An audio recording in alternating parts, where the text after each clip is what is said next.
عمل کا نام نہیں ہے. اٹھے عزیز پاکستان، حالت جنگ میں ہونے کے باوجود یہ بات افسوس اور دکھ کی ہے. کہنا چاہتا ہوں وہ لوگ جو ایک عرصے سے جن کو آپ نے پروموٹ کیا، جن کو آپ نے فیسیلیٹیٹ کیا، جو ریاست کو رہنما مان کر جہاد کے پرچم کو اٹھانے والے، آج حالت جنگ کے اوپر، آج حالت جنگ میں جب مسلمان کو، جب مسلمان لشکروں کو، جب اسلامی ریاست کو فوج کی، جہاد کی، لوگوں کی ضرورت ہے، آپ عین حالت جنگ کے اندر ان جماعتوں کے اوپر پابندیوں کو لگاتے ہیں. ایف آئی ایف کے اوپر پابندی لگا دی، جماعت الدعوہ پہ پابندی لگا دی گئی.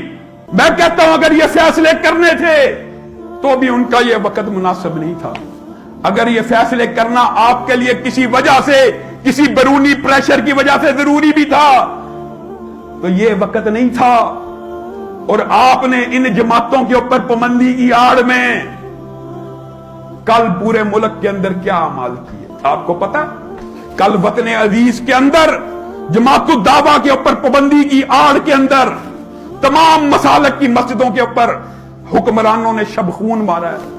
وہاں اہلکار گئے ہیں، وہاں پہ لسٹیں لے کے گئے ہیں، فلاں مسجد وفاق کی تحویل میں، فلاں مسجد اوقاف کی تحویل میں فلاں مولوی گرفتار کر لو. جن کا تعلق جماعت الدعوہ سے نہیں بھی ہے، ہماری جماعت کے اتنے عظیم بزرگ، اتنے بڑے ولی اللہ، اتنے بڑے شیخ الحدیث، 50 برس سے بخاری شریف کا درس دینے والے، شدت پسندی اور شر پسندی تو دور کی بات ہے، اللہ کی قسم گارنٹی سے کہہ سکتا ہوں، حلف دے کے کہہ سکتا ہوں، وہ کسی شدت پسند کو دیکھنا بھی گوارا نہیں کرتے ہوں گے. مولانا عتیق اللہ سلفی، ان کو گرفتار کر لیا گیا ستیانہ بنگلے والے. اتنا شریف النفس آدمی، اتنا بڑا ولی اللہ، اس کو کس وجہ سے گرفتار کیا گیا؟ اب کیا کہا جائے؟ دار و رسن کی گود کے پالے ہوئے ہیں ہم، سانچے میں مشکلات کے ڈالے ہوئے ہیں ہم. وہ دولت جنوں کے زمانے سے اٹھ گئی، اس دولت جنوں کو سنبھالے ہوئے ہیں ہم.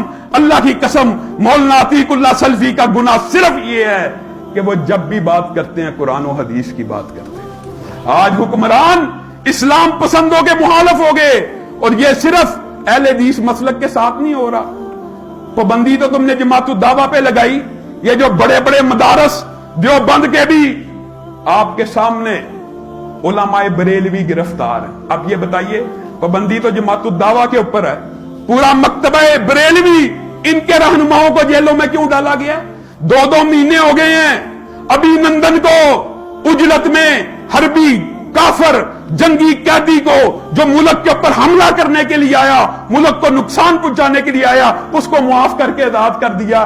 تمہارے اپنے کلمہ گو مسلمان بھائی، تمہارے مسجدوں کے خطیب، تمہارے امام مسجد، تہجد پڑھنے والے، حلیہ کیسا؟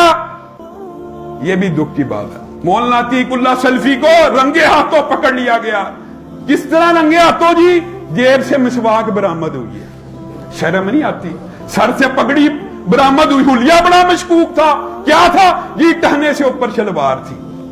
آج جو مسلمان تہجد کی نماز پڑھنے والا ہے، راتوں کو اٹھ کے اللہ رب العزت سے قرآن کے ساتھ کلام کرنے والا ہے، وہ تمہاری نظر میں مشکوک ہو گیا. سورہ ملک کی تلاوت کرنے والے نوجوان چہرے پہ داڑھی رکھی ہو تو ذیشان بھی دہشت گرد ہے جی، ذیشان دہشت گرد. کیوں دہشت گرد ہے جی؟ سنت رسول رکھی بھی بڑا مشکوک کردار ہے، نعوذ باللہ. یہ آج حکمرانوں کا طرز عمل ہے. اسلام دشمن پالیسیاں ملک کے اندر اس شدت کے ساتھ آ رہی ہیں، یقین مانیے.